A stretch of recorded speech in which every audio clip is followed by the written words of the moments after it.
नागपूर पोलिसांनी अटक केलेल्या दोन्ही आदिवासी तरुणींपासून नागपूर पोलिसांना दूर राहावे लागणारे कंकेर येथील दोन आदिवासी तरुणींवर अत्याचार केल्याचा आरोप आहे।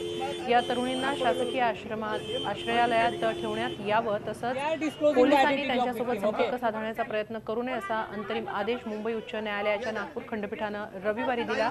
या मुलींसोबत पोलिसांनी लैंगिक गैरवर्तन केल्याचे आरोप काही सामाजिक कार्यकर्त्यांनी केले होते।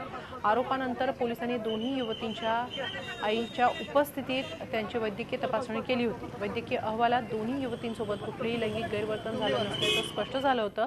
शनिवारी गोटा दंपती दोन्ही युवतींना नागपूरमध्ये एका वकिलाकडे घेऊन आले होते, मात्र गडचिरोली पोलिसांनी वकिलाच्या कार्यालयातूनच गोटा दंपतींना अटक करून त्यांच्यासोबतच्या दोन्ही युवतींना आपल्यासोबत नेलं होतं। पोलिसांची कृती कायद्याचं उल्लंघन करणारी असून पोलिसांनी बेकायदेशीरपणे गोटा दंपती आणि दोन्ही युवतींना सोबत नेल्याचे आरोप करण्यात आले। खंडपीठ या संपूर्ण प्रकरणावर आज सुनावणी करणार आहे।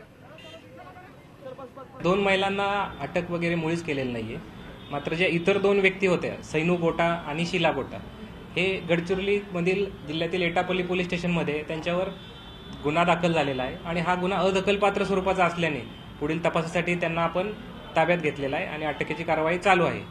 त्यामध्ये त्या दुसऱ्या दोन महिला आहेत त्या या गुन्ह्यातल्याच साक्षीदार होत्या आणि या साक्षीदार महिला आरोपींसोबत मिळून आल्याने कदाचित त्यांच्यावर बळजबरी झाली असावी किंवा त्यांची जी काही सुरक्षितता आहे, जी काही प्रतिष्ठा आहे त्याची जपणूक करण्यासाठी आपण त्यांना पोलीस स्टेशन येथे आणले आहोत आणि पुढील चौकशी चालू आहे।